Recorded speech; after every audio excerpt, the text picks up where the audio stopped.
Well, all right, y'all. It's ZOpium Den time. Excuse me. It's that ghost pepper bean dip. Jeez. Already. Already. Hey, how you guys doing? You guys know the routine. As you're coming in, hit that share button. Matter of fact, go beyond hitting the share button. Tag a friend.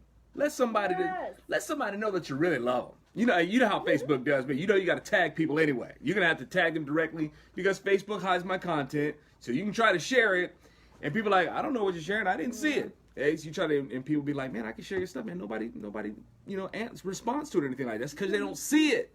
My stuff gets kept from being seen. So tags people. Think about 1 or 5 people that you could tag that you might want to invite to this ZOpium Den party up in here. All right, so before we get started, what do we got?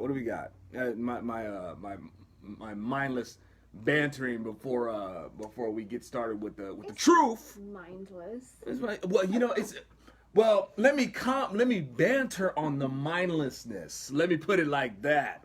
Let's get the fake news out of the way before we get to the real news. That's better, yeah. The good news, you know what I'm saying? The good news. So when we talk about fake news, what do we talk about? They're after Kavanaugh again. Liberals be like, hail to the no, to the Kavanaugh, no, right? Okay, so and y'all, I am not gonna assume to try to be Zoe journalist here and act like I know the ins and out about Kavanaugh or anything like that. But I will say this. Because this ties into the so-called Trump derangement syndrome. Yeah. And let me tell you a little something about Trump derangement syndrome. There's no such thing. There's no such thing, excuse me, as Trump derangement syndrome. You know why? Because these people are already flipping deranged. Yeah. That's why. These people had issues long before Trump. Trump is just a fizzer. Am I saying that right? Yeah, Fissure. Yeah. Fissure. He's just a crack in the surface of a whole bunch of pressurized junk that these people have underneath. These people are emotional wrecks that had nothing to do with Trump in the first place. Trump is just like a scapegoat, if you will. Amen. Yeah. Right? He's just an avenue for them to channel their anger and their hatred with. It isn't even really about Trump. These people are already deranged. Yeah. Okay? So now, with Kavanaugh, here's the thing about Kavanaugh. They're coming after Kavanaugh for what? For charges that from what I understand, hadn't even been brought up. Rape? Kavanaugh is a rapist. Right? Now, I don't need to remind y'all about the, our premise, our valued, which should be our valued premise of, innocent until proven guilty. Yeah. The man has already been indicted in public, in public opinion, right? Absolutely. They've already deemed him guilty, without due process of law. They're not going to be satisfied with any amount of investigations that you can bring after the guy. But here's the thing, y'all. This isn't about Kavanaugh. This isn't about finding Kavanaugh guilty. That's not the satisfaction. When you really get down to the core of it, being that this is a rape charge, right? Yeah. There was no rape. As far as I know, there was no rape charge. They're coming after him with a rape charge, but there was no rape charge. Y'all, what these liberal want, when you get down to it, what they want is they want a woman who's been raped. Oh. That's what they want. You're right. When you get down to it, they need a rape victim. They want these women. They want these women to be raped. They need that. They need this. They need it. It's not about Kavanaugh being a rapist. They need a rape victim. Yes. And that's really sick. That is sick. That's sad. That's the kind of people that's what we're dealing with here, y'all. When you get down to it, that's what we're dealing with here. So, Kavanaugh, and they'll make any sort of justification. They say, how do you know? I've heard these women say that. How do you know she wasn't blacked out or something like that? It's like, well, I mean, is that something that she came forward with? That she blacked out? Or are you making this up on your own accord? Yeah. You know, if he's chasing women around with his wee wee and stuff like that, yeah, that's shameful. We don't know that he's done that. Ain't nobody can prove it, right? See, y'all. They're just saying that he drank a lot and maybe did some drugs. I don't know. What I'm sure most people do, like when they're 20 and in college. Which means they should love this guy. Yeah, they should love him. They should absolutely adore him. Right? They should love this guy. But here's the thing, y'all. What's important is the accusation. How many times have you guys have been hearing me say this for years? Okay? They are of their father the devil. Yeah. And the sins of their father they will do. And what does the name of Satan mean? Accuser. Falsely accusing somebody is the most dangerous thing you could do to somebody without touching them. Oh yeah. Okay? Why do you think we have sin and death in the world? Was because of an accusation. That's all the devil needed. He accused God of doing what? What do liberals say all the time? They're just trying to keep you down. They're going to put you all back in check. All this, right? Yes, you know? exactly. Just trying to keep you down and want to hoard all the power for themselves. Right? There's a power structure and you don't get to come to the table of it. Well, that was the devil's accusation against God. Yeah. Satan told Eve, well, you're not going to die. God just wants to keep all the knowledge to himself. That's all. He doesn't want you to be equal to him. That's all. So with that accusation, in comes distrust. Yeah. And then from there, Adam and Eve assume that they can seek their own truth. Right? The accusation worked. This has been going on.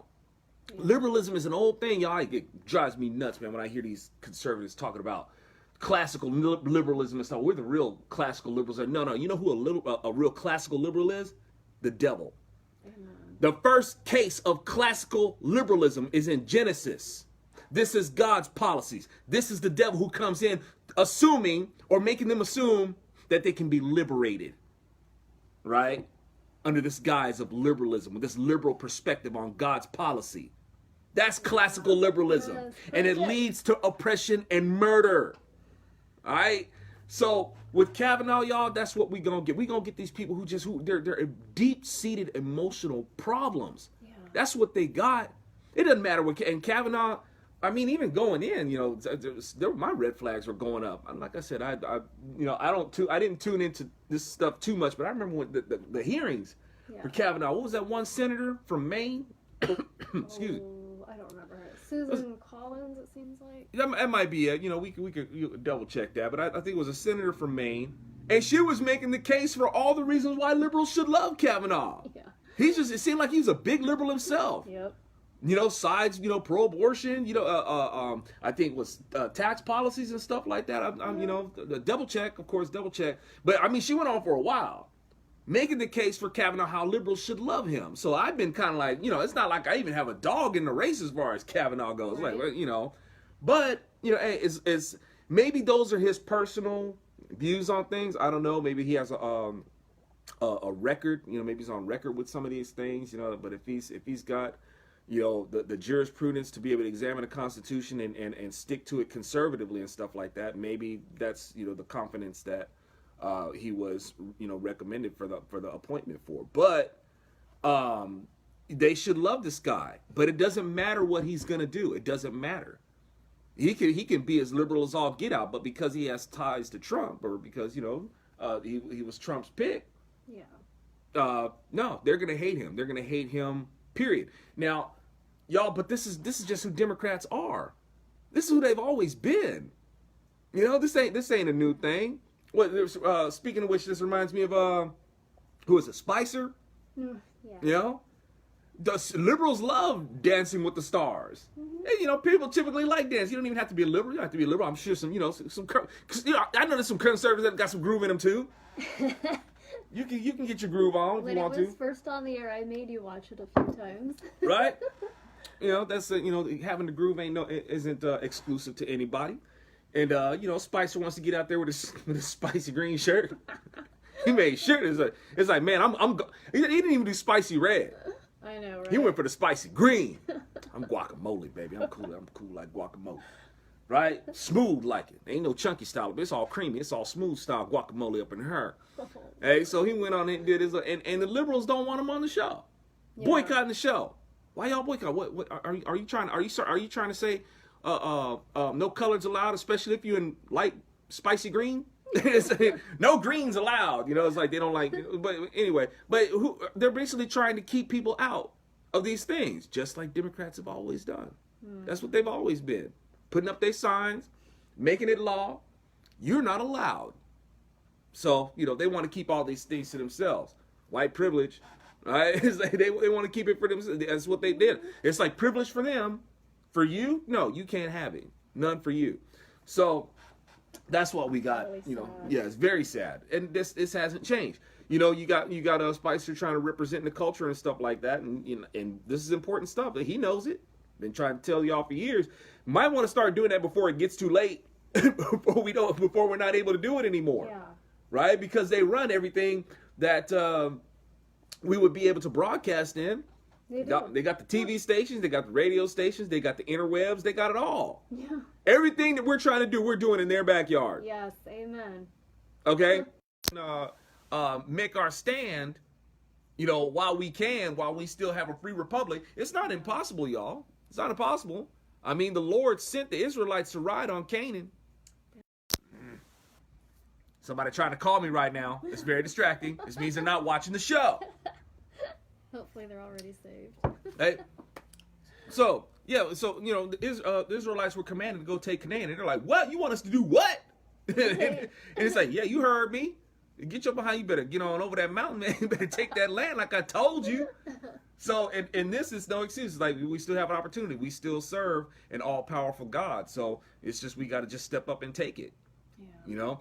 No matter what, I mean, the bottom line is, y'all, is that you know, this is all gonna go south. Sorry, Southerners, I don't mean to use that analogy. I know, don't associate, you know, going down with the South. Sorry about that. I don't mean don't make Glennis.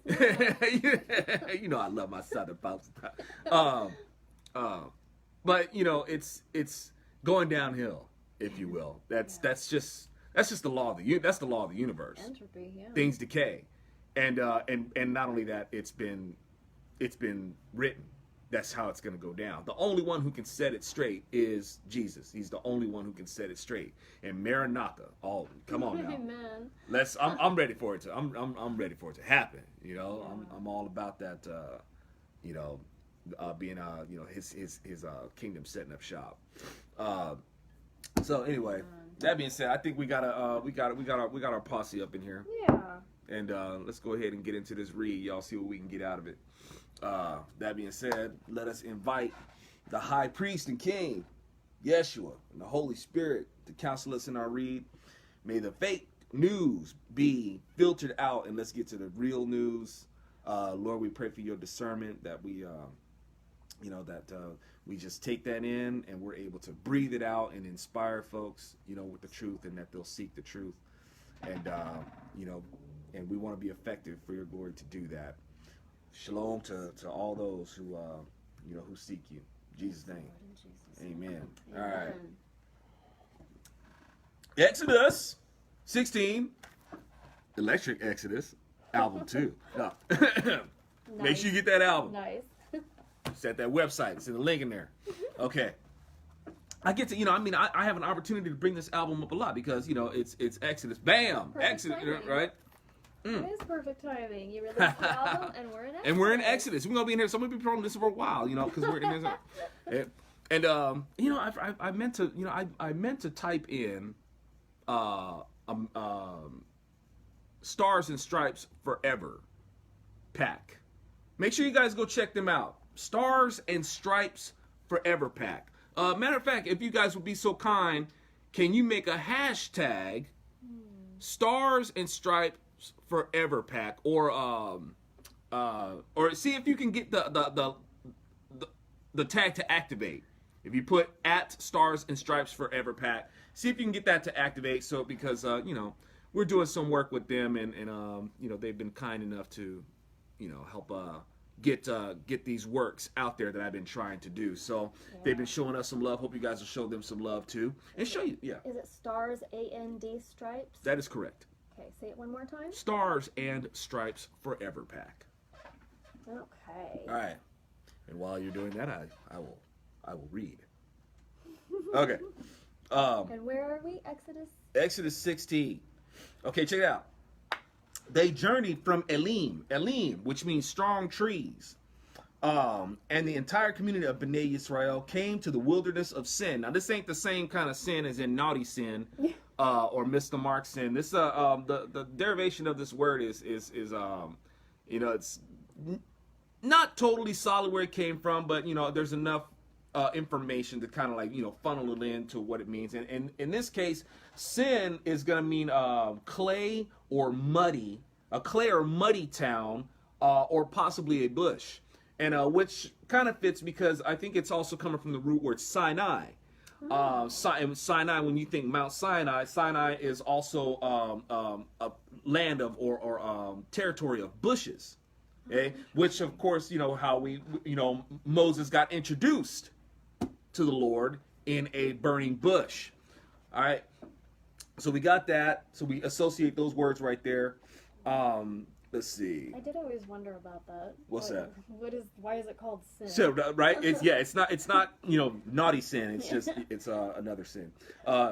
Which I mean, but at the same time, if we're talking about it's being associated with clay, and it's which, you know, and muddy, and possibly a bush, you know, which the Lord appeared in, and you know, and the things that we're molded out of, according to the Quran. So if you go down that road, you've really sinned and missed the mark.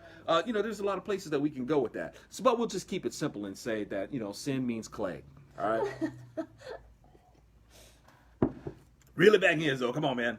All right. On the 15th day of the second month after leaving the land of Egypt. Okay, check this out. The 15th day of the second month after leaving the land of Egypt. That's the month of Iyar. Iyar. I think I'm saying that right. It's Iyar. Well, Iyar, something like that. Wow. Eeyore reminds me of that donkey and Winnie the Pooh. Right. Iyar. Anyway, why is that significant? Because that's the same month that Israel became a nation again. Oh, wow. Right? So, That's interesting. month of Iyar, 1948. Okay? And I think on the 15th day, and I think that's getting pretty close, because we got this liberation right here, and you're gonna have Israel become a state. I think it was 1948. I think the 18th day, and this is the 15th day. Kind of close. Yeah, you know. Let's see. But the whole congregation of Bnei Israel murmured, man, out there, butt hurting again, man. B'nai butthurt. That's what it should be called. B'nai butt instead of B'nai Israel. B'nai butthurt. Out there grumbling and stuff. They're out there murmuring against Moses and Aaron in the wilderness. B'nai Israel said to them, if only we had died by the hand of Adonai in the land of Egypt, when we sat by pots of meat, when we ate bread until we were full. But you have brought us into the wilderness to kill this entire congregation with hunger. So basically they're out there talking, they're lamenting over the government cheese that they ain't getting no more. That government peanut butter. Yeah. And they, man, it's like, and you'll hear people say, it's like we think about the old days, right? And this the Bible is speaking to us the way that people are today. Yes. People be talking about the good old days. What you mean the good old days? You was miserable back then too. Man, remember we used to have government cheese? Man, shut up. You hated government cheese. You hated it. It's like you hated that you had to get it and stuff like that. Now you think, man, government cheese, man, good grilled cheese, man. Right. Really? And people, it's like, actually, let me dial that back. Yeah, when you was hungry, man, they did make good grilled cheese, though. It did make good grilled cheese. But it's like, look, give me the choice between some government cheese and like some Tillamook. You know me, eat that Tillamook. I want that. It's like, can I just? It's like you be like, can I just? I think that's some expensive cheese. You think I can just get like a few of those? And just something, go to the deli. So I'm like, y'all got some you got some Tillamook cheese back there? Can I get a couple slices? Can a brother get a couple slices? Oh my god. But you know, when people we talk about the good old days, that's what they're doing right there. Remember the good old days? What you mean the good old days that were like a few months ago or a few days ago, right? So they're already, and that's just people, man. It's they lament and they complain about where they are, and the thing was, it's speaking to how people are today. It's like people think about like where they are, they're miserable, and then they think about where they were. They were, and they think that those were better times. It's like, no, you were miserable back then. It's like how we do with technology. We grumble about technology, but we were grumbling because we didn't have the technology. Man, I wish I had something that would do this. Now you got something that does that, and you're still mad. Right. Right? I wish that I could have like a device, man, and when you're talking to it, it says things for us. It types things for us. Now we got it, and that autocorrect is a monster. Ooh, I can't stand that thing. But look, but the thing is, we still. I'm pretty sure it'll improve at some point. Yeah. I hope, right? I remember back in the day when Battlestar Galactica had that voice activated text. Adam would just be there chilling, man, making his logs and stuff like that, and they had it, and that thing never messed up his words. It's true. This was in the 70s, man. Why is somebody trying to call me? Why are you not watching my show? Okay. Look here. So anyway, that's just human nature, man. That's how we are. What did they want to do? They wanted to go back to their oppressors. They wanted to go back. Yeah. So and you guys already saw me do. It's how I related that to today. Like, say for instance with the black community, oppressed by the Democrat Party, liberated by the Republican Party, curse the Republican Party, and want to go back to the Democrat Party. They want to go back to Egypt, right? So it's the same thing. You'll curse your liberators and side with your oppressors. They did the same thing with Moses. It's the same thing, right? Okay. Pots of meat. The meat and the bread. Meat and bread. To kill this entire congregation with hunger. That thing is getting on my nerves, man. I got this thing under my seat and I keep kicking it, and it makes it sound like a 40. I didn't. Say. It's not. It's just it's the seat lever that makes my seat go up or down. That's what it does. You see like that? See, that's fun, right? But when I kick it by accident, can you hear that? Right? It sounds like a 40, but that's not what it is. You're being too defensive. But now, see, this makes it look like really short. There we go. Now I look like I have some stature. Let me find a happy meeting because now I ain't got no headroom. Bam. Oh, right. That's like like some gangster stuff like that. I'm in my ride. Get my hydraulics going on. What's up? What's up? Okay, sorry. All right. Focus. All right. Then Adonai said to Moses, "Behold." Hey, we can get our drinking game going because they're bringing up the behold word again. Behold. This Bible says that a lot. All right. Behold, I will rain bread down from I will rain bread from heaven for you. Now, right here, y'all, this is a picture of Christ, because Christ is the bread from heaven. All right. So he's letting them know this is salvation. You guys are hungry. I got some salvation. So I ain't gonna let you start it then. I got that salvation. I got that salvational bread. I got that salvation sourdough, baby. Actually, no, this ain't no sourdough. This is like sweet. It's like a sweet. It's gonna describe. It's like a sweet, like coriander kind of texture, and they can grind it, and they can make different kinds of pastries and bakings with it. So then Adonai said to Moses, "Behold, I will rain bread from heaven for you. The people will go out and gather a day's portion every day, so that I can test them to find out whether they will walk according to my Torah or not." Okay, host of heaven, place your bets. God was like, "Let's place your bets. Place your bets. Who's gonna follow what? It's like, well, I already know where this is going, but let's go ahead and place your bets anyway." Why? Because we knuckleheaded. Yeah. Right? Don't take us long to just we look at God's word and say, okay, and then go screw it up. That's we just do that. Lord help us. We need your strength to keep it straight. Okay? Day's portion every day so that I can test them to find out whether they will walk according to my Torah or not. So on the 6th day, when they prepare what they bring in, it will be twice as much as they gather day by day. Of course, we're preparing for the Sabbath, right? Yeah. So Moses and Aaron said to Bnei Yisrael, "In the evening, you will know that Adonai has brought you out from the land of Egypt." As if they should have known that already. But isn't it weird that we kind of have to keep getting these reminders? That hadn't changed. Yeah. That hadn't changed, y'all. It never will until right? Jesus comes. That's right. And in the morning, you will see the glory of Adonai. As if they didn't see the glory of Adonai when he parted them waters. That was pretty glorious. I think that was pretty glorious, don't you? Okay. For he, after still grumbling, for he had heard your complaining against him. What are we? You complain against us. Then Moses said, Adonai will give you meat to eat in the evening and enough bread to fill you in the morning. Since Adonai hears your complaints. Heathen. All right. That's the word of God. Scared that they burn the rubber to get away from the word of God. I'm on fire. All right. We do have a studio right in the heart of Babylon, basically. It's right where we need to be, huh? I guess. That's right. Your complaints that you mutter against him, what are we? Your complaining is not against us, but against Adonai. Better watch your mouth. All right. Let's see. Moses said to Aaron, say to all the congregation of Bnei Israel, come near before Adonai because he has heard your complaining. Then, as Aaron spoke to the whole congregation of Bnei Israel, they looked towards the wilderness, and the glory of Adonai appeared in a cloud. Adonai spoke to Moses, saying, I have heard the complaining of Bnei Israel. Speak to them, saying, at dusk you will eat meat, and in the morning you will be filled with bread. Then you will know that I am Adonai, your God. So when evening fell, quail sandwich. Right? There was some quail and some bread, man. Quail burger. That sounds interesting. It does. All right. You ain't going Chick-fil-A hadn't touched that yet. Yeah, it's like Chick-fil-A. When y'all going that should be like they should do like that could be like a marketing campaign with Chick-fil-A like the McRib. Right? Yeah. Every once in a while McDonald's bring that McRib back. Every once in a while Chick-fil-A should become quail fillet. Right? For like the month, like I don't know, it could be in this month. It could be the month of IR.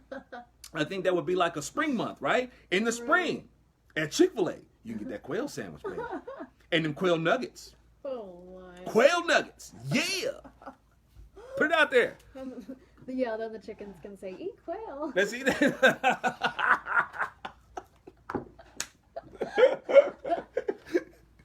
That's right. That's right. That's okay. Yeah. All right. So yeah, put that. Yeah, and if Chick-fil-A does take that up, y'all let me know because I want my cut. That's brilliant. That's brilliant. Chick-fil-A is like if they're gonna be closed on Sunday, if they're gonna go that far, y'all need to have a quail menu, a seasonal quail menu, a special occasion like McDonald's had the McRib. You're gonna be quail fillet for about a month. Wait, but honey, remember that cute little quail family we had last spring at the house? You know, the Chick-fil-A ain't got no problem killing fowl families. They don't have no problem with that. When you can get a breakfast when you can get a breakfast chicken sandwich, right? You get a biscuit and you get a chicken breast on it and they put an egg on it. You killing the family, man. You're basically eating a mother with her kid. So Chick-fil-A ain't gonna have no reservations about serving up a quail family. You can have like some little. It'll be like those stickers that they have on the back of cars. You know, like the little junior and stuff like that, right? So you can have that, and it'll be like you serve up your sandwich. It'll be like the little quail nuggets will be like the little kids. And you can have like, okay. She's getting all sad over my quail menu that I'm thinking of for Chick-fil-A. We had the cutest quail family living at the house last summer. They are kind of cute with their, right? They are. They had the little gimpy grandpa. Yeah, they're kind of like feathered hamsters or something. They are. All right. So when evening fell, quails came up and covered the camp. Moreover, in the morning, there was a layer of dew all around the camp. When the layer of dew was gone, on the surface of the desert was a thin, flake-like frost. Wow. And they were great. It's the Frosted Flakes. This is like the first reference to Frosted Flakes. That's true. They were great. Okay. So there was a thin, flake-like frost as fine as the frost on the ground. I don't know, for some reason I get happy when I talk about food. You do, yeah. When Bnei Israel saw it, they said to one another, they're great. Sorry, no, they said, what is it? Really? Which just so happens that's what manna means. What is this? Dang, I keep kicking that thing. It's an accident. Okay. Believe you. For they did not know what it was. Then Moses said to them, it is the bread that Adonai has given you to eat. This is the word that Adonai has commanded. Every man is to gather according to his needs and omer, right? And if there's any socialists listening, that's not what this is not policy for socialism. Okay? Oh man. Why not? Well, because one, it ain't like God can't provide more. Right. And this is God, not the state. Yes, amen. Okay, their dependency is supposed to be on God, not mandated dependency on each other, where you're forced to depend on your neighbor. Right. That's not what this is. Yeah. Okay? This is God's community, and God is able to facilitate their every need, and they can gather according to what they need. Amen. All right, and there will always, and as long as they got God, they will always have what they need. All right. So before the socialists come in and try to use the Bible, use scripture, to twist scripture to fit their socialist narrative, let's put the brakes on that. Yeah, they're doing all the time. Right? Like all of a sudden they get love for the Old Testament when they read stuff like this. You're saying, I like what you said though, the way you worded it. Basically, the liberals boot God out, and then they force everybody to be dependent on each other. Right. Yeah. You know, this state-sponsored, what is it? Brothers keeper stuff. Yeah. Right? Yeah. Your brother, you are your brother's keeper by imposition of the state. You know, that's not what the Lord wanted for us. Yeah, it's not what the Lord wanted for us. Okay. Every man is to go out. Okay, every man is to go out, gather according to his needs. And Omer, I think is like 2 quarts. Okay? My math sucks, but you know, you might want to double check that. Omer, I think, is 2 quarts. But per person, according to his needs, per person, according to the number of people per household, each man is to take it for those who are in his tent. Bnei Israel did so, and some gathered more, some less. Okay? Now, they gathered more because according to their household, some less because according to their household. So, right, I don't think we're getting into disobedience here just yet. All right? When they measured it with an omer, those who gathered more had nothing left over, and those who gathered less did not lack at all. Every man gathered according to his appetite. Okay? This is a picture of them being in the wilderness with Christ. Remember when he took that bread and fish? Yeah. Everybody was satiated. All right? Everybody had exactly what they needed, and there was even some left over. Basically, God's saying, even from this little, even what you think that you don't have, because that's what they were out there grumbling about. They think they're just looking at what they don't have. It's like, oh, you got God. You know, wow, that's not enough. Okay, well, it's quail and some bread. Oh, jeez. Okay, all right. So they're thinking about what they don't have, and this is a picture of the Lord, you know, who seats everybody, 4,000, 5,000 people, plus their wives and their children and stuff like that. They're thinking that they ain't gonna have enough food. Not even close. Not even close. And Jesus like, after this, there's gonna be food left over. Yeah. All right. That's what you get when you're with God. All right. Plenty. That's right. Sometimes we got to remember that we're a lot more, you know, we think about stuff, we start grumbling, and sometimes we forget, you know, we're a lot more blessed than we think we are. You know, let's keep that in prayer to remember that, y'all, that we have that grateful spirit, that attitude of gratitude, right? Because it's easy to fall into it. I know I was in a foul mood today. Oh, boy. thinking about stuff. I was like, man, but I'm a lot more blessed than I'm not. So, that keeps me smiling. Right? Because God is good. Somebody gonna type in all the time. All the time, God is good. You know? Okay. And nothing left over. Appetite 10. Also, Moses said to them, let no one save any of it until the morning. However, they did not listen to Moses. Some of them preserved it until the morning, but it bred worms and rotted. So Moses was very angry with them. Okay. Y'all, this right here, we're going to go a couple places with this. Check this out. Why is this bad? Because what did I tell you in the beginning? Adam and Eve were caused to not trust God. And what happened? Death. All right? Death followed their distrust. An accusation came in and caused them to not trust God. And that separation from God invited death. All right? That's why we have sin and death in the world. Right here, we're talking about the bread of life. Right? Jesus is associated with the bread of life. Jesus is associated with the bread of heaven. Why did they store up more? Why did they go out and gather more manna? Because they didn't trust God. They acted like this was a one-time thing. We've been out here and we've been hungry and stuff like that. We don't know if God's going to send us some more manna in the morning. And he told them he was going to. I'm going to be doing this for 6 days, and on the 6th day, you're supposed to gather extra. I just told you. What did they go and do? They gathered more. Distrust. And this is why the bread rotted. Right? Yeah. Now, let's go even deeper. Who is the devil? He is the prince and the power of the air. And his signet in the air is death.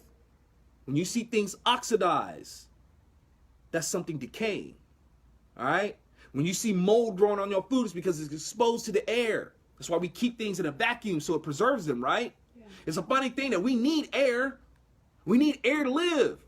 However, that air that you're breathing is killing you every second. Yeah. And we decay in it when things oxidize, right? So right here, when this separation, God giving them this was supposed to be a trust between them. But because they did not trust God, they invited in death. And death was imprinted on their food because the devil is the prince and the power of the air. If you don't trust God, you have sided with the devil. And his signature is death, and it showed in their food. You see what I'm saying? Y'all, why is this important? Because this is bread from heaven. Bread from heaven doesn't rot. Right? But because of their distrust, it did. It ain't like God couldn't preserve it. He shows you that he preserves the bread. We're going to read, he can preserve the bread. That ain't nothing but a thing. But because they showed distrust in God, the signature of death, the signature of the devil, which is death, shows up. Wow. All right? So, every man gathered according, let's jump to where Moses was angry with them. 21. Don't make Moses angry. You know? So they gathered it morning by morning, each man according to his needs. And as the sun became hot, it melted. Melt in your mouth bread. Sound like a Randy's donut. Man. Everything is food. I want a Randy's donut, man. Okay. And it melted. On the 6th day, they gathered twice as much bread, 2 omers for each individual. So all the leaders of the community came and informed Moses. But he said to them, this is what Adonai has said. Tomorrow is a Shabbat rest, a holy Shabbat to Adonai. Bake whatever you need to bake. And boil what you would boil. I don't know about that. But they're going to boil. I know it can't be the meat. They can't boil meat. God don't like boiled meat. But they're going to boil. Maybe some vegetables or something like that. I don't know. All right. Store up for yourselves everything that remains, to be kept until the morning. So they set aside until the morning, just as Moses instructed. Very good. All right. We follow some instructions. Yeah. All right. And it did not rot, nor are there any worms. That's right. It's nice when you ain't got no worms in your bread. Then Moses said, eat that today, because today is a Shabbat to Adonai. Today you will not find it in the field. You are to gather it for 6 days, but the 7th day is Shabbat, and there will be none. Yet, on the 7th day, some of the people went out to gather, and they found none. It's like, what you go out there? What did I tell you? I told you there wouldn't be any, and you went out. Okay, you went out. They found. Adonai said to Moses, how long will you refuse to keep my mitzvot and my Torah? See, Adonai has given you the Shabbat. So on the 6th day, he gives you the bread of 2 days. I gave you 2 days worth of bread. You're greedy. You're greedy and you don't trust me. All right? It's so hard, though, yeah, to not want to take control. Yeah. And, you know, that's so just do as much as you can to make sure you're going to be okay, and just not even worry about God being in the mix. Right. When they're in that panic mode, or you know, in the mode that they're in. And see, food. Yeah, and they didn't have an excuse because God is like with them the whole time. Even then, y'all. Even then, but y'all, that's our nature. Y'all, this even happened with the angels, y'all. Oh boy. Even the angels, they were, you know, they were born in perfection, born in it. They witnessed. They were created to be witnesses of God laying the foundation of the universe. They were there, right? And even some of them fell away, right? Free will, that's what that free will is, man. It could be a blessing or it could be, I don't know, it's not a curse for you, but a person can take their free will and curse themselves with it. Yeah. Right? Side with God, y'all. Amen. Side with God. Okay. And there will be none. You know, let's see, I read that already. I will let every man stay in his place, and let no man go out on the seventh day. So the people rested on the seventh day. The house of Israel named it manna. It was white, like coriander seed, and tasted like wafers made with honey. Then Moses said, this is what Adonai had commanded. Let a full omer of it be kept throughout your generations. And mind you guys that a jar of manna is associated with the Ark of the Covenant. There's three elements. There's the jar of manna. This is why this is important. There's the jar of manna, the law written on stone tablets, and the staff of Aaron that budded with blossoms. All these things make up the picture of Christ. The jar of manna, that's the bread of heaven. Jesus is the bread from heaven. The staff of Aaron, that budded with almonds. Jesus Christ is a cut off branch from the root of Jesse. And that cut off branch is a dead stick, but it came back to life. Amen. Right? The prophecy says that it budded with fruit. People say, well, almond's not a fruit. Yes, it is. Yeah. Almond's not a nut. It's a fruit. It's a drupe fruit. Okay? And then you have the law written on stone tablets. Who is Jesus? He is the law. All right? So when people talk about the Ark and the Covenant, that just as those things are, maybe you guys might want to look up that. I think I'll post a link. I won't talk about it right now. I'll just post a link in there, and you guys check it out in my video. What happened to the Ark of the Covenant? I hope you guys check it out. Okay, this will be it'll just in word, it'll make Indiana Jones look like, man, we might need to do another movie based on what this brother's telling. Okay, all right.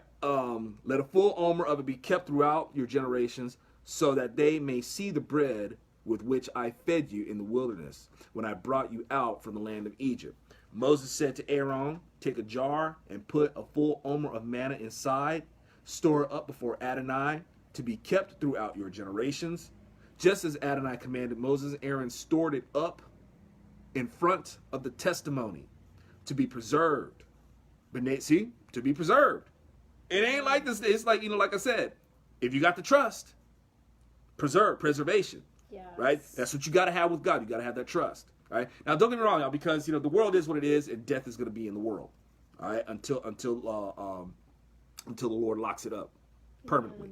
But that when you have when you have doubt in God, when you don't trust God, that right there is the separation. You're either with God or you're not. And the only thing that can fill that void between God and you is death. That's it. Yeah. There's nothing else. All right. Yikes. So, well, I mean, of course, there's Christ as your intercessor, but if you don't take Christ as your intercessor to be in that space, the only thing else that's going to occupy that space is death. Okay?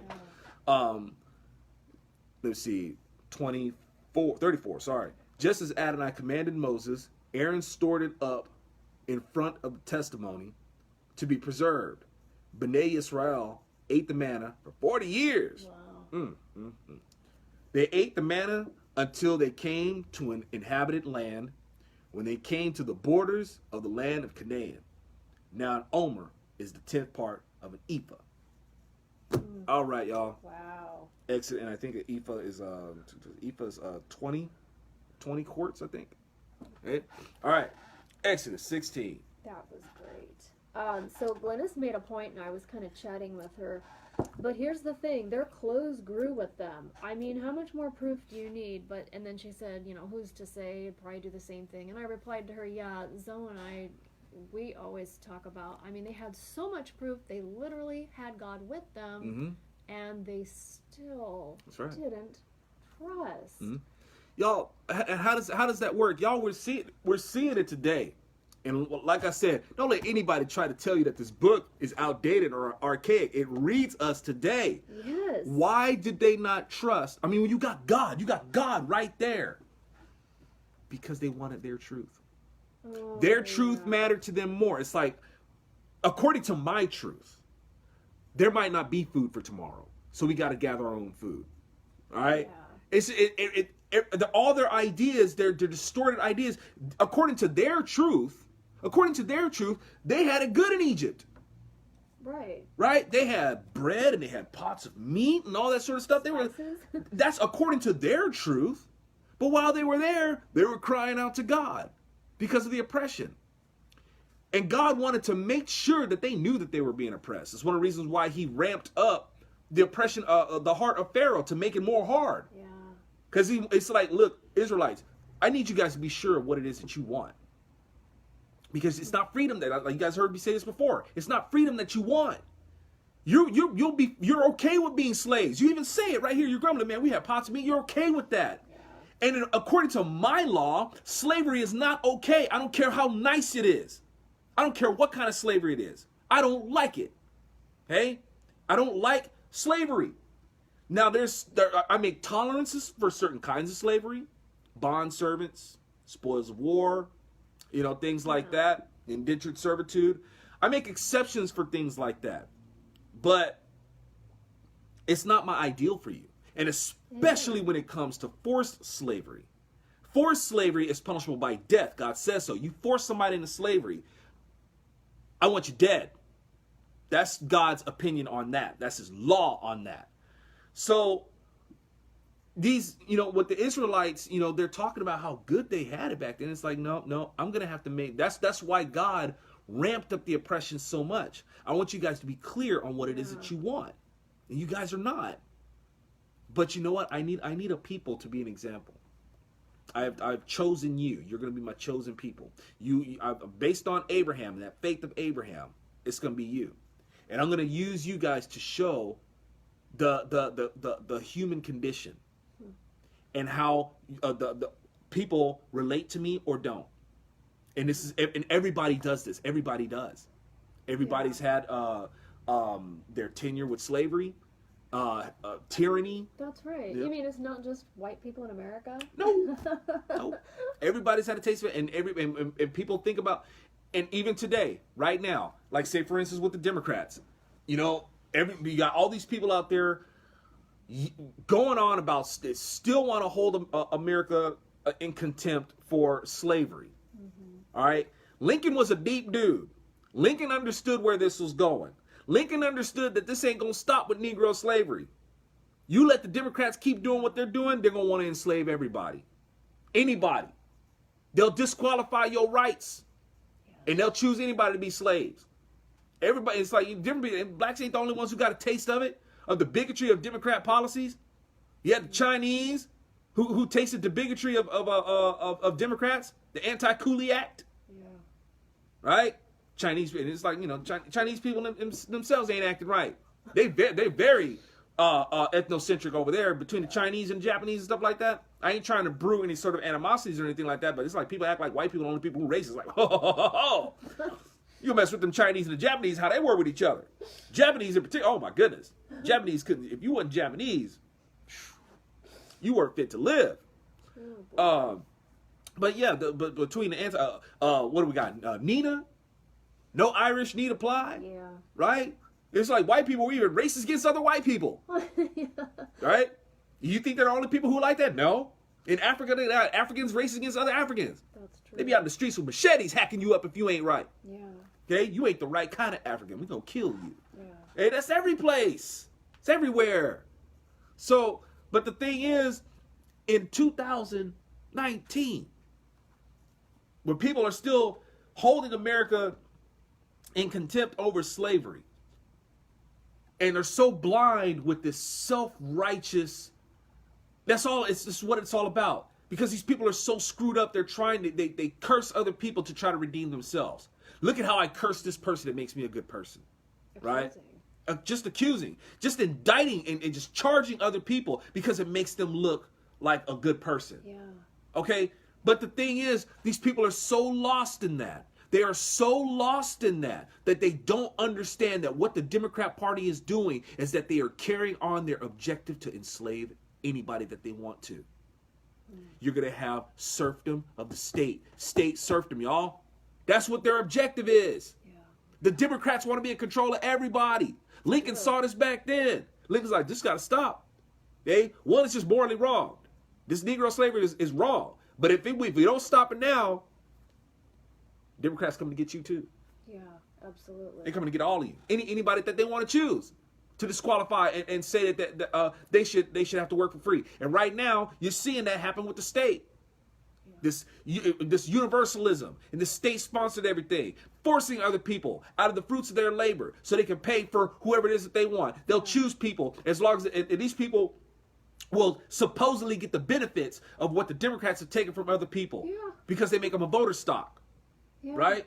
That's why they do it, to keep them in power, and then eventually they won't even need them anymore.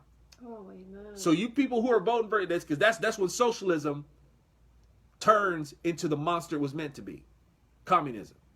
Amen. Right? From there, we don't need your vote no more. We got our oligarchy. Yes. We set up. We established now. All right. We got our government officials. We got our little tribe. And from there, everybody is made to feed the state. And you are the food of the state. Really, what it comes down to. All right. That's where Democrats want it. Is like we will be given over to total serfdom, servitude of the state. Yeah. That is the Democrat utopia that they want for us. And that, if you want to talk about something that's out of step with God, there it is, baby. So, and that's why when I hear, and even when it's my Christian folk, even when it's my conservative Christian folk, who when we talk about these tax policies and they put in render unto Caesar what is Caesar, I'm like, no, you don't get it. Render unto Caesar what is Caesar is not a tax policy.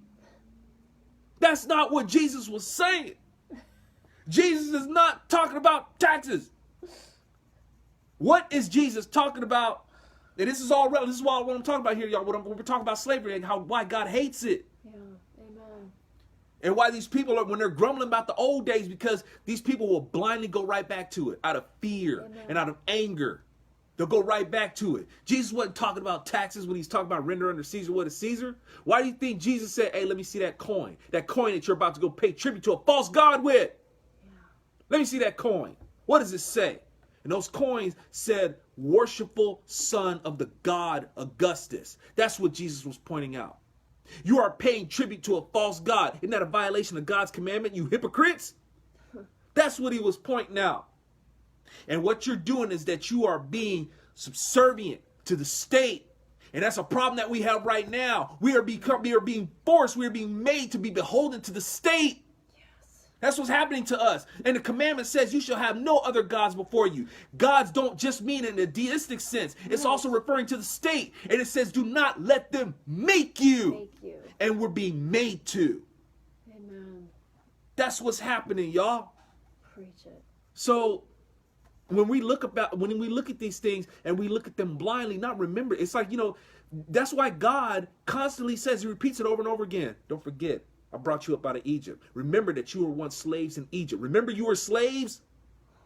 Be careful that you don't refer to those as the good old days. Oh, yeah. Because you'll end up back there and worse. All right? So we got to be careful with that. Yeah, because we have violated that in the first commandment, do not let them make you. That's right. Because we're being forced to pay for abortions. That's right. Both federally and because we live in California. Yep, we're being made to facilitate abortions. We're being made to endorse unnatural human relations. Amen. We're made to endorse that.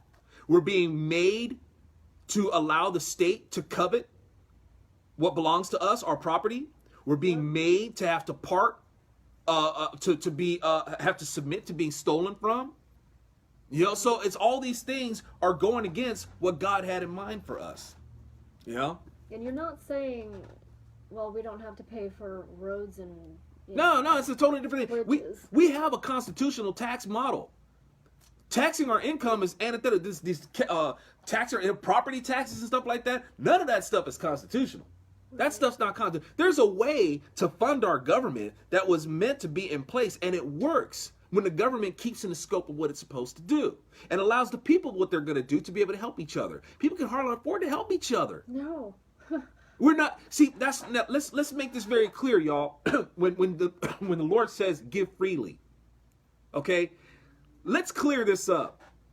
When the Lord says I've given to you freely and I expect you to freely give, you know what that means, y'all? It means that you're supposed to be free to give. When the state is taxing you, you're not free to give. You're not giving freely. You can't. None of you can give freely. You might be able to make the choice to go ahead and, give to donate to your charities. You can even schedule your donations and stuff like that. But you're not really doing it freely because the government's already taxing you. Yeah. Right? Under the guise of good intentions. You can't give freely. Jesus freely gave. He wasn't made to do anything. He gave freely. He volunteered. All right? Yeah. So he could have left us here, y'all. He didn't have to do what he did. He didn't have to. That's right. He gave of himself freely. Yeah. All right? And he expects us to freely give. But we have allowed it to become law that keeps us from freely giving. And that's sad. We need to get these institutions out of the way. They need to be pounded to dust, y'all. Oh, absolutely. They're killing us. They're killing us. So and it keeps us from having that good hiring power that we need. That bubble can burst, y'all. I mean, I'm thankful that tax cuts have been made. Excuse me, tax cuts have been made, and I'm thankful that jobs are coming back and stuff like that.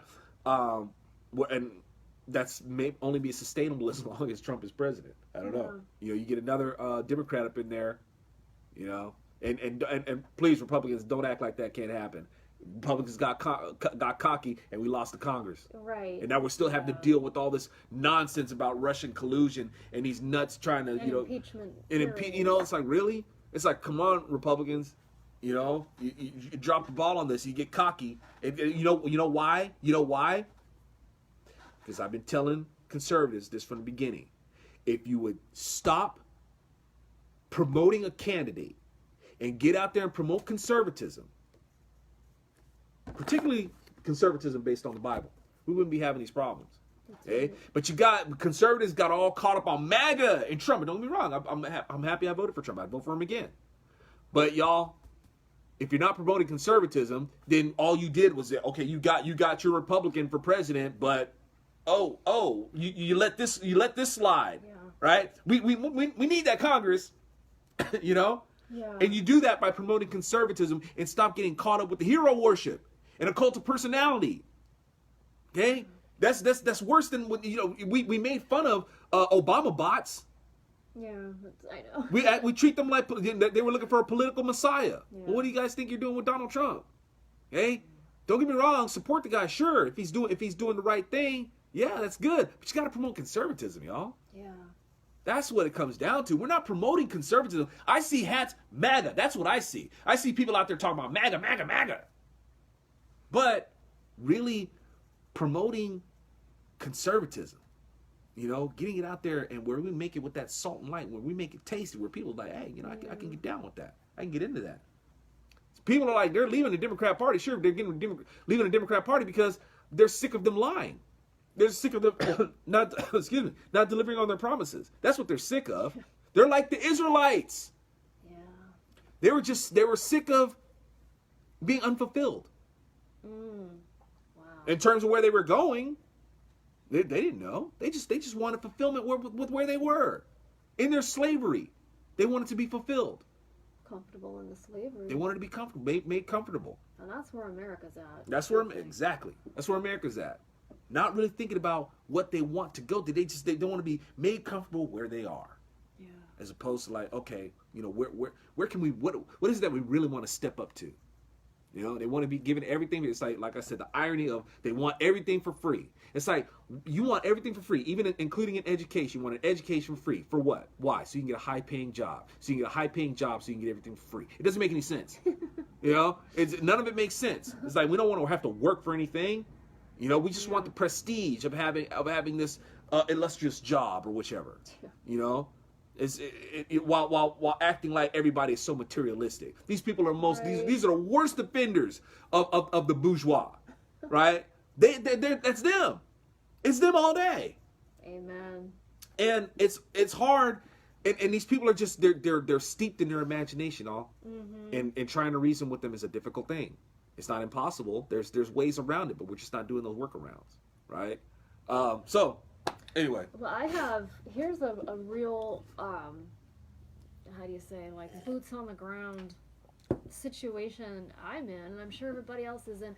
You say, we got to promote conservatism in the culture. Yeah. That's the hard work. When your neighbor is a flaming liberal, or maybe, not everybody lives in California, so they have to deal with that. But, like, here's an example. I have a very Christian, like, loves the Lord, believes in the Lord, reads the Bible, goes to church, Christian tenant, can't pay her rent, and she's freaking out. She's going to lose her stuff. And she is just complaining about Trump and the Republicans, and it's all they care about is their rich people, and I'm like, I don't even know where to begin with her. I mean, I've begun with her learning from you, honey, about how to tackle the life issue. Like, I can't promote Trump with her, or Republicans, obviously, because she's very hostile against, and she's white middle class. She just doesn't set her money aside to pay her bills.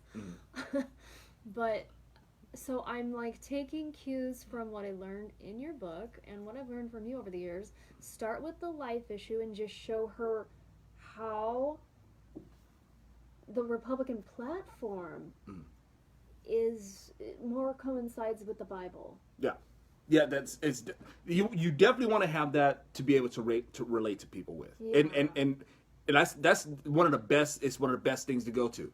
But y'all don't get discouraged because some people don't get it, right? I know I keep saying this. Remember, y'all, there were even angels. Even angels fell away. Yeah. You had even the disciples who were sent out by the Lord, and they were sent out as demon hunters. All right, that was their job, to go out and hunt demons. Okay? Even with them, people who had demons in their homes, they got the doors slammed in their face, like Jehovah's Witness. They be standing out there, they got disciples of Jesus like, yo, we ain't Jehovah's. What you gonna close the door? We ain't Jehovah's Witness. You see any watchtowers with us? We ain't no Jehovah's Witness. You got a demon in there, man. You need some help? No, go away. All right. It's like, dude, we're here to bring you the truth. We can drive out that demon. No. Okay. Some people don't want the truth. Amazing, yeah. Even people that were sent out by Jesus himself. He gave them the authority to drive out demons. Nope. Yeah. Jesus said, go ahead, man. Just dust your sandals off. I'll deal with them later. All right. So our job is to try. Is to be able to sharpen, make the most compelling cases that we can. Compelling, and that involves creativity. Because remember, y'all, sometimes you can't reason with people. That's why we have to have others. That's why I say be supportive of the arts, y'all. Art has been used to condition a lot of these people and screw them up. Art has done that. Art has been used for that. But conservatives, they don't support the elixir of art to be able to promote the truth. Yeah, that's true. Conservatives are just too dang egotistical. It's really what I'm sorry, but they just are. They think that they've got the corner on intellect and stuff like that, and they think that they actually have the ability to reason with these people, or sometimes look down on them because it's like, they think that they should just already get it. You should already know this. Why don't you already know this, you idiot? It's like, and I got to catch myself because I'm the same way sometimes. I was going to say, I'm guilty. Like, sometimes when I come across, like, a flaming liberal who is a God-fearing person, I'm like, I got to pull back my pride and be like, there by the grace of, how does that saying go? There by the grace of God go I. Yeah, it's like, I used to be there too. Yeah. Right? And sometimes you just got to find a different way to connect with these people because they're not dumb. Like I said, these liberals are controlling all the things that we're using. Amen. Right? If anybody out there who thinks that these liberals are stupid, that's one of the reasons why they're getting as far as they're getting. You're underestimating them. Yes. Right now, how we're communicating right now, liberals control that. Just saying. Right? They've got us like rats in their maze. TV, radio, social media, all of it. They control it all. These dumb liberals. That we're trying to figure out, well, how are we gonna? We're the ones like wandering around in a circle saying, how are we gonna, not them, not them. So true. so before we go thinking that they're dumb, they're not dumb. Their worldview is dumb, but they're not dumb. Yeah. All right. Well, that's a good way to keep saying it. Their worldview, not them. Keep them separate. Mm-hmm. Somebody had put in here, and I apologize, I don't remember who, that it's like California is funding homelessness, and then somebody else was like, yeah, Austin is doing the same thing. Like, oh no, not in Texas. not Texas. well, that's already liberal though. Well, okay.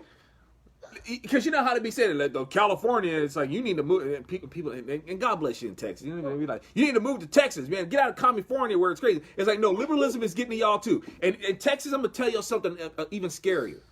To my commonsensical southern states, I'm gonna tell you something even scarier. While you're talking about California, right? California, it sucks, man. It's a beautiful state, man, but it sucks here. All right. While you're talking about how crazy California is and how left and how Democrat California is, you just bear in mind that your states are going back to being Democrat. Ooh. All right, your states were the Democrat states. Then Republicans brought in some sanity, and now that sanity is losing its foothold and it's turning blue again. You better be careful, Texas. Yeah. Be careful, because you were Democrat before. Be Democrat again. You were Democrat longer than you were Republican. Still, long-time Democrat state. All them southern states, all Democrat states. And people be wondering, why is California so crazy? You want to know why California is so dang crazy? Because a lot of the people who came to California came from your states. That's a shocking fact, actually. That's right. The crazy people from your states came to California. You hear it all the time. Old girl wanted to get out of the country, wanted to be a movie star in California. That's what a lot of the movies were made of. Well, people are going to say, well, that's just the artsy people. That's it. You know how this, they came from your state. It's like, this is a girl, she walked, all she had was a suitcase and her little Philly dresses. She got off the boat and she had stars in her eyes and stuff like that. She came from your states, brought that crazy here to California. Southern folks gonna get mad at me. Sorry. But that is a fact here, though, that, I mean, you and I have lived in SoCal for 20 plus years. We're transplants from the Midwest, and everybody here is from somewhere Torrance. else. No. No, inside joke. Everybody in this state is from somewhere else. Yeah. You rarely meet somebody who's like, oh yeah, I was born and raised here. Where everybody's from the South or the Midwest. That's or right. the East. Uh-huh. They get dreams in their head and stars in their eyes, and you know, and their peers and they'll say they think that they're crazy and say you need to, you know, get your head right and stuff like that, and they leave because they don't feel like a part of where they are anymore, and they want to leave and go where they'll be accepted and all that sort of stuff. So and they come to California. Well, I think in the 80s people came here for the jobs. I know my parents moved out here for the jobs. Sure. And your dad too. Didn't you move out here for? That's right. And well, he was stationed. Stationed out here. Yeah. You eat a lot of those too. And that's a perfect point right there because my dad's crazy. He's from the South. Came to California. He brought that Southern crazy with him. All right, crazy. Him. His brothers, you know, they're funny. They're funny as all get out, but they're crazy, right? They're crazy people. So don't be just blaming California for being crazy. We didn't just brew this crazy on ourselves. That crazy came from all over the country.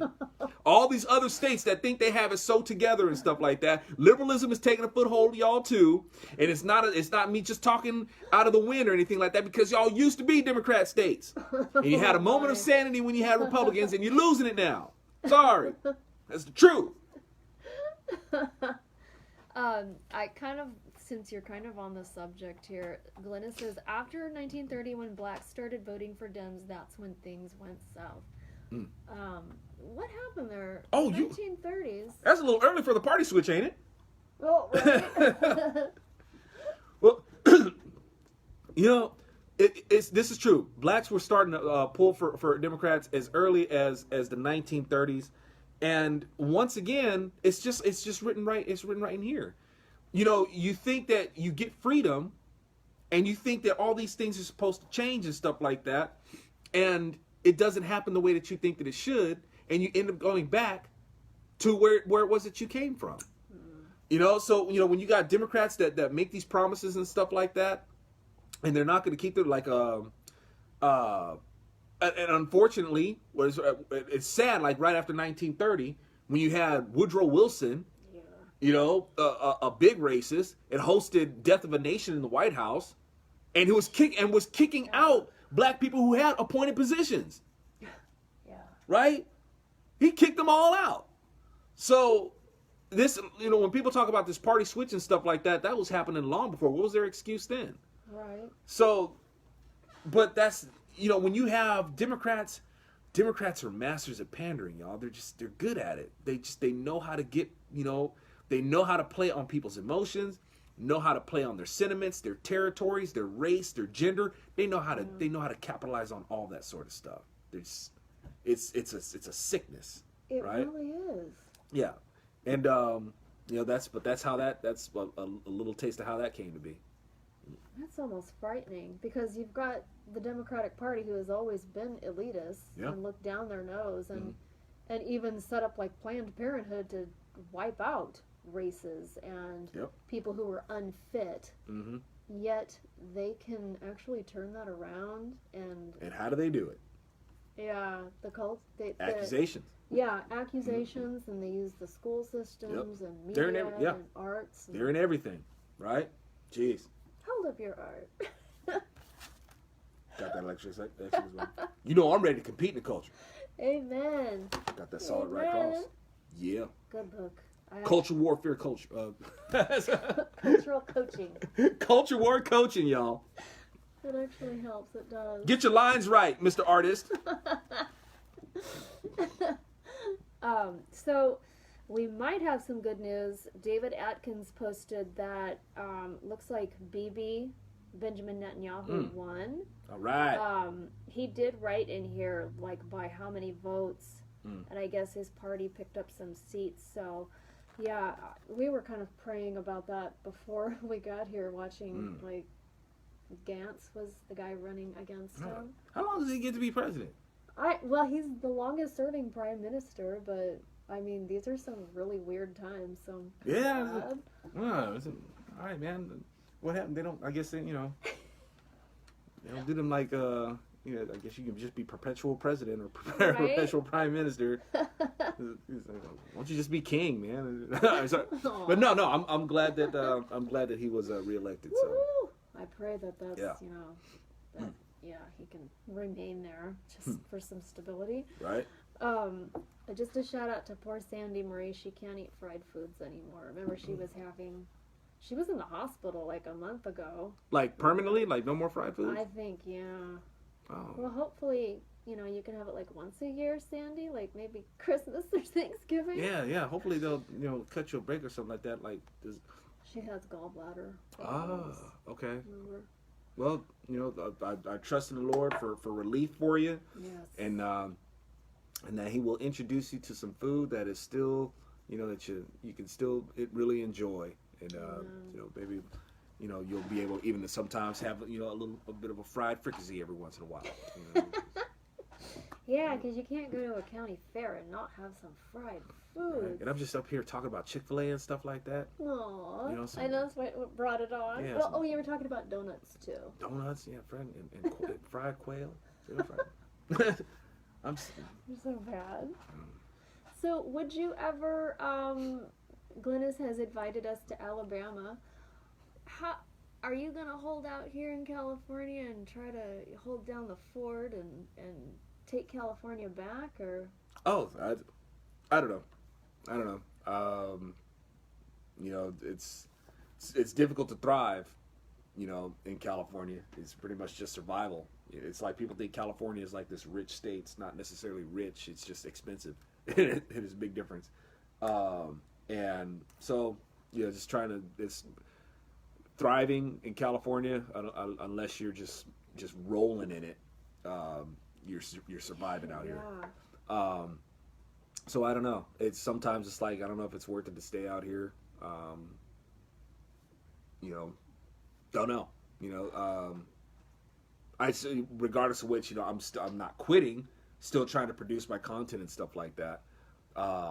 Can you kind of explain to people maybe who don't know what you've gone through the past since 2015? Like when you and I were having a personal conversation today before the show, and you said it's the search engine that basically has made me vanish.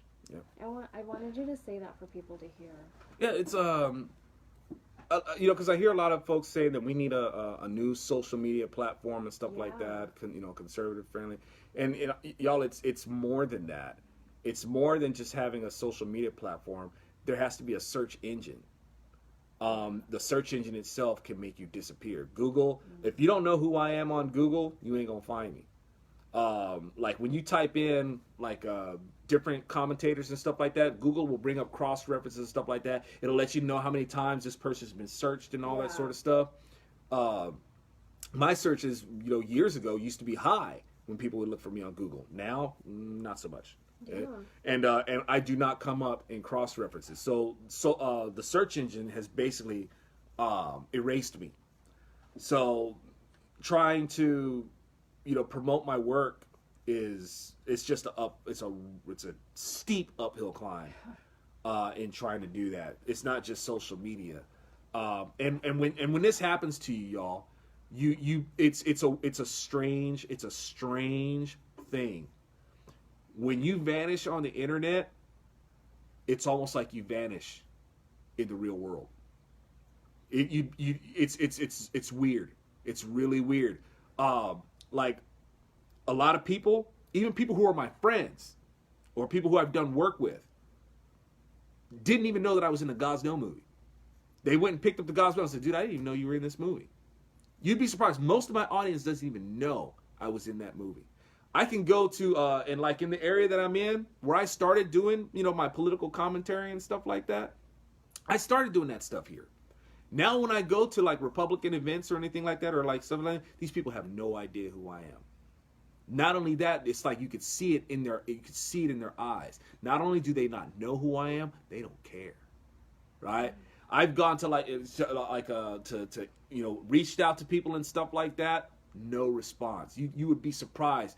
It's that bad. If they can't find you online, it's like you don't exist even as a real person. It's I can't explain it. It's disheartening. It's strange.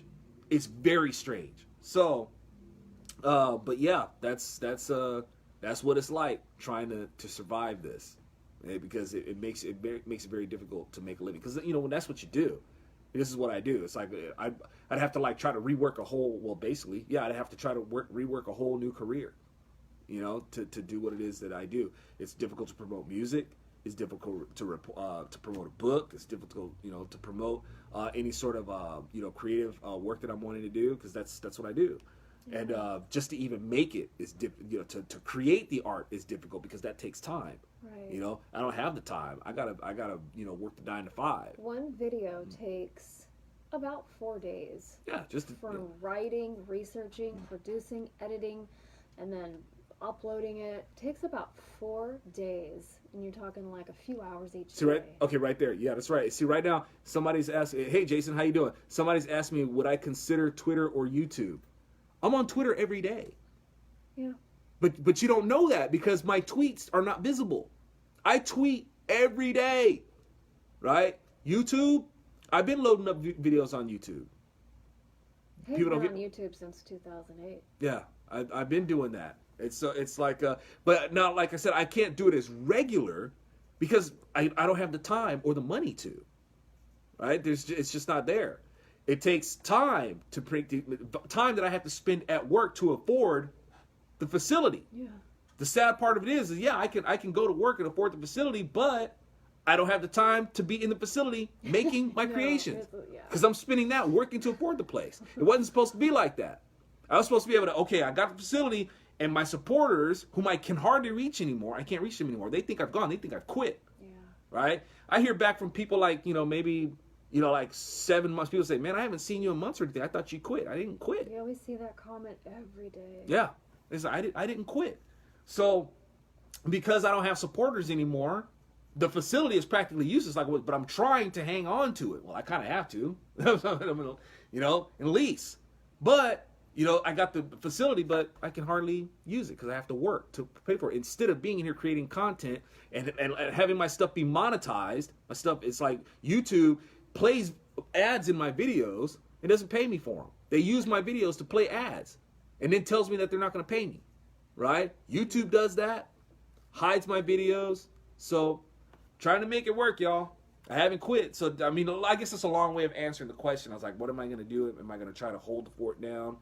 I don't want to give the devil a satisfaction of quitting. In terms of wanting to stay in California, I don't know. I mean, because I do this stuff online, it doesn't matter really where I go. Yeah.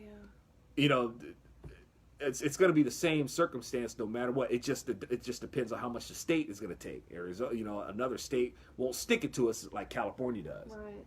But like we said, y'all, the liberalism is spreading. So yeah, that's a very fearful thing. Yeah.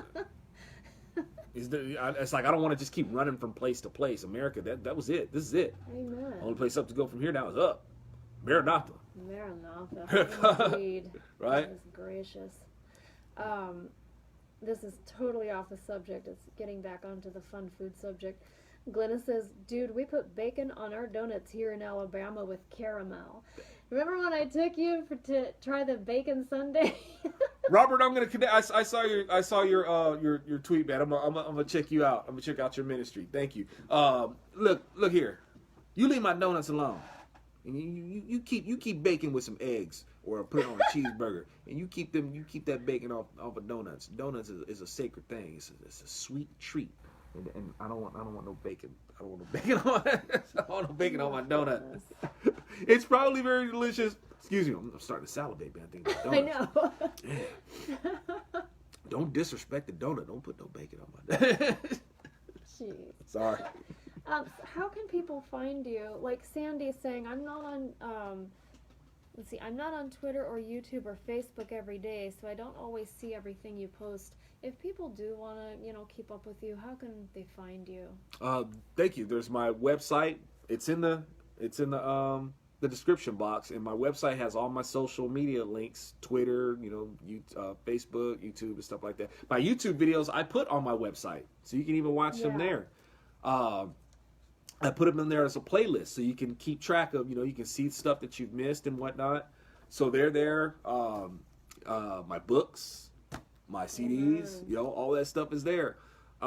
It's just a point of, if people want to tune in or not. And I get it, man. It's like my stuff is if it's out of sight, it's out of mind. People aren't going to, typically don't make a habit of visiting my website for stuff. That's not how I grew my audience. My audience grew by stuff popping up in their feed. Yeah. But because Facebook and these other platforms know that, they've deprived me of that. So you don't see my work pop up in the feeds anymore. So people don't tune into my work anymore. That's just that's one of our trials that we're dealing with. Yeah, so indeed. That being said, we would appreciate it if you kept us in your prayers. If you like the work that we're doing, we like where we're coming from, because we're coming from here. Right? Amen. Trying to serve it up to y'all in creative ways and stuff like that. And we want to do more, y'all. We want to make, heavy, awesome productions that aren't watered down, that aren't wishy-washy. Yeah. We want to give you the meat, serve it up with some style and guts. That's how we want to do it. Yes. Really get out there, come out swinging in the culture. It takes money. It just takes money to do that. But we haven't given up. We're still trying, because that's what's on our heart to do. That's the thing that's been missing. Everybody, so many people think that it's politicians that are going to fix this. It's a cultural effort, y'all. These people, if you're wanting to, these people are out there promoting insanity in the culture, and how are they doing it? They're doing it with art. Yeah. Let's promote sanity in the culture, and let's do it artistically. I want to build an army. Not just me. An army, a solid army, not wishy-washy stuff. It's like, are we down with these words? Because when you get into these scriptures, man, it's exciting. It's exciting stuff. It's exciting, and we can serve it up, man. It can be just like hot, the hotness. Whether it's served up in music, I'm telling you, man, I take these Bible-based lyrics and you read these lyrics.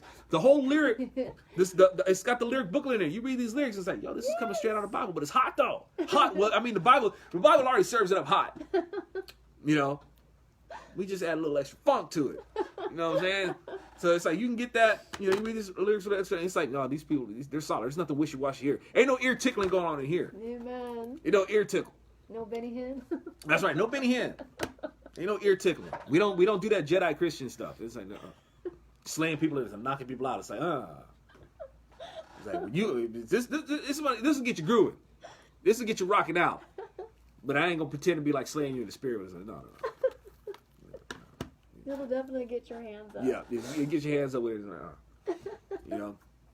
So we want to serve these things up for you guys, and you know, we need your prayers and we would like your support. All right. Amen. Shalom to y'all. May the Lord be with y'all in your walk, and be that salt and light, y'all. Inspire folks in your talk and in your actions. Right on, y'all. Blessings. Amen.